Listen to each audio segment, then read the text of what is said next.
Hello, I'm D.K. Wall, author of novels and short stories. Whether it's a tale I'm spinning or a thought I'm sharing from my home here in Asheville, what you are about to hear is 100% true, except for the parts I made up. Welcome to Musings and Tales.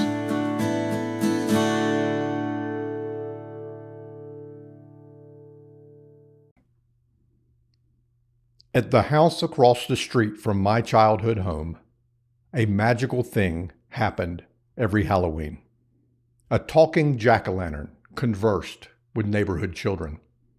As I grew older, I might have spotted the microphone cord stretched along the ground from the corn shock and through the kitchen window.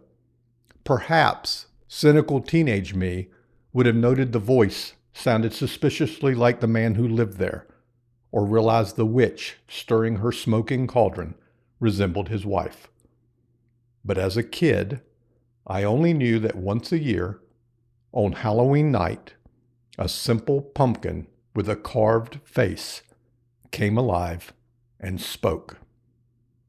Let me take you back to 1973. Come closer.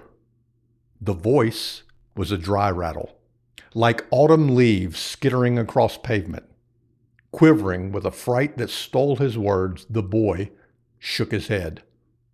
The jack-o'-lantern rested atop a hay bale, its malvoyant eyes flickering with an inner fire. Its mouth was carved into a wide, uneasy grin, but the lips didn't move as the words slid out. Little boy, come closer. A corn shock served as a backdrop, its dry stalks bound like a rustic teepee.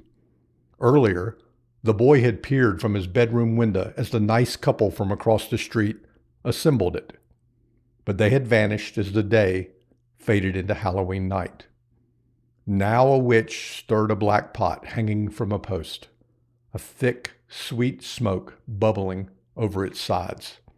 A shadow shifted in the darkened kitchen window and drew the boy's attention to a silent observer lurking inside the house, watching his every move.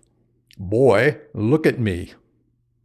Dutifully, his gaze returned to the face of the glowing pumpkin.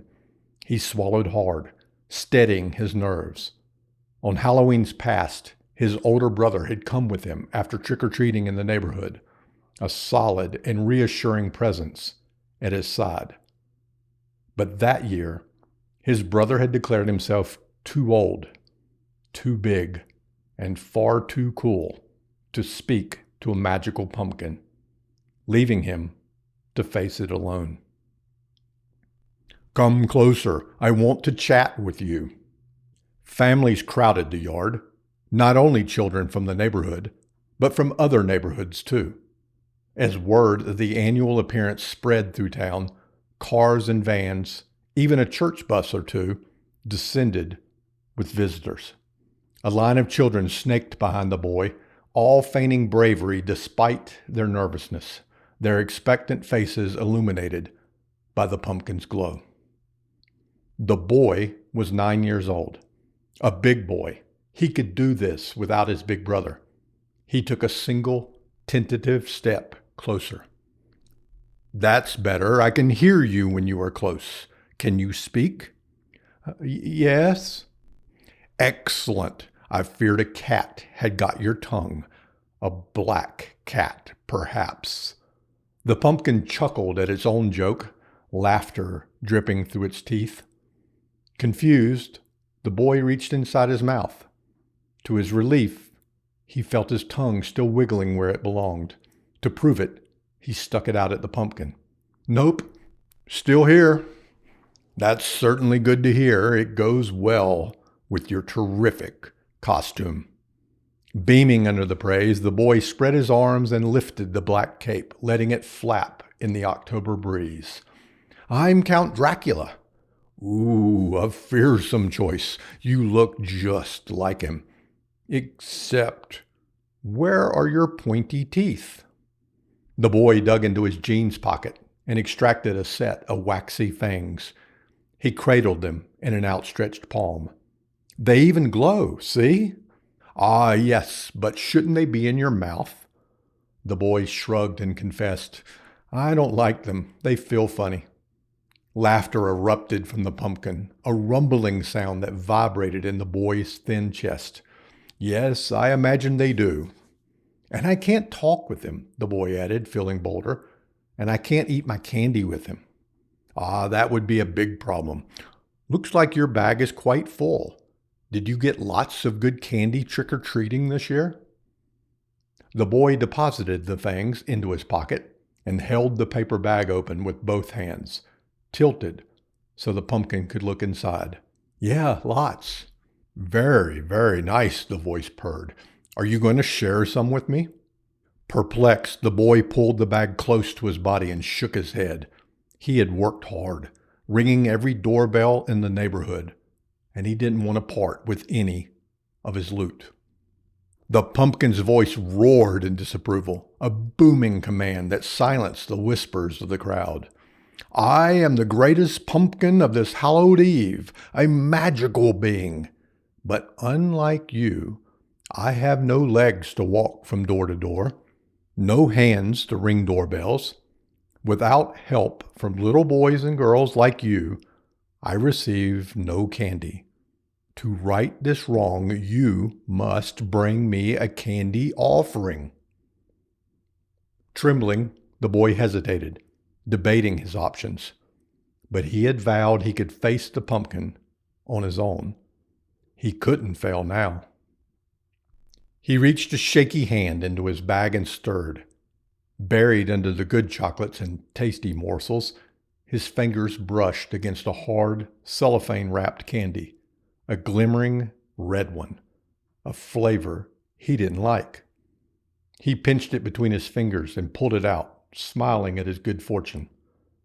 But the pumpkin could read his mind. "Now, is that one of the good ones, or merely one you wish to be rid of?" Caught. The boy's fist snapped shut around the unwanted candy. He hung his head, his ears burning. "I am a most wise and wonderful pumpkin, but I don't like being tricked. And so now you must treat." Shaking, the boy opened his bag a second time. His eyes found a prized item, a favorite chocolate candy bar, but he had two of them. He could part with one. He wrapped his fingers around it, the crinkly wrapper of familiar comfort. He extracted it from the bag and stared at it. A true sacrifice, a worthy tribute. With a trembling, outstretched hand, he offered it as a gift. "Ah, that's much better, but I have no arms. Bring it to me."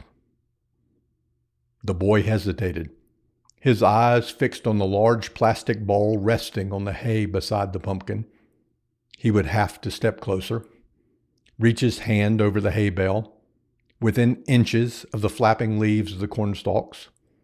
What hid inside them?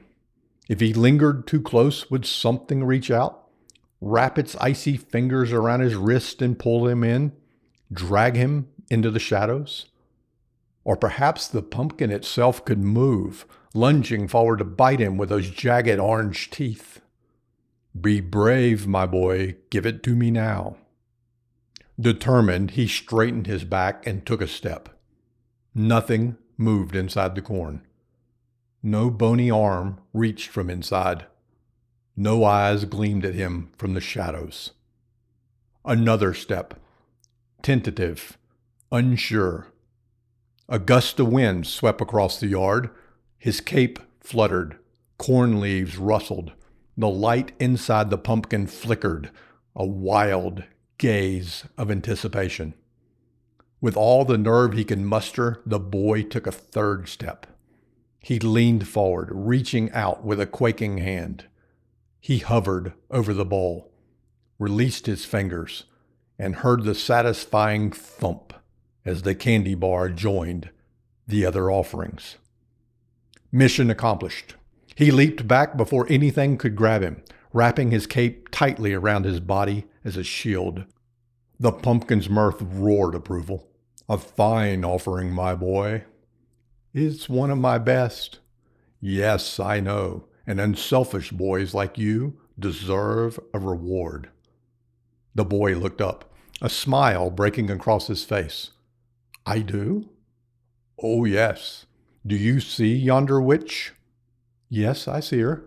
A black-hatted figure cackled as she stirred her giant pot, smoke spilling to the ground around her feet.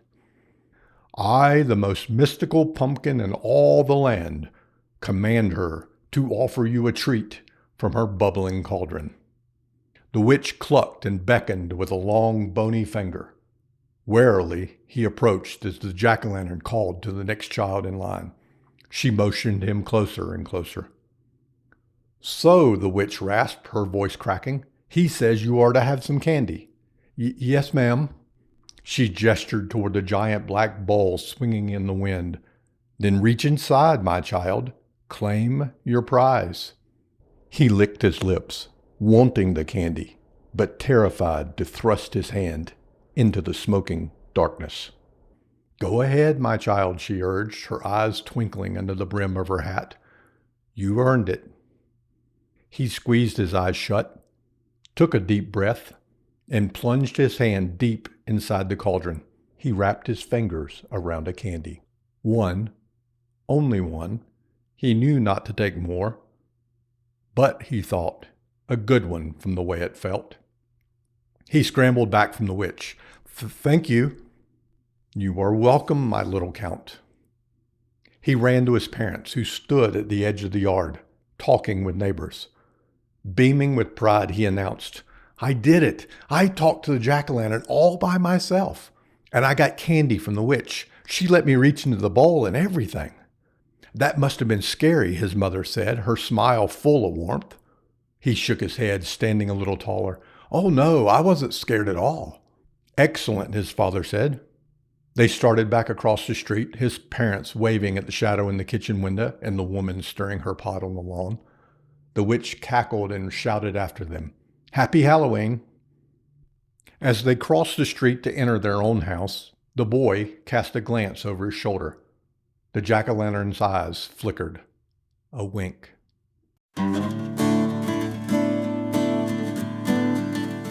Thank you for letting me bend your ear today. If you enjoy the yarns I spin here, I invite you to explore my novels and short stories over at my online home, dkwall.com.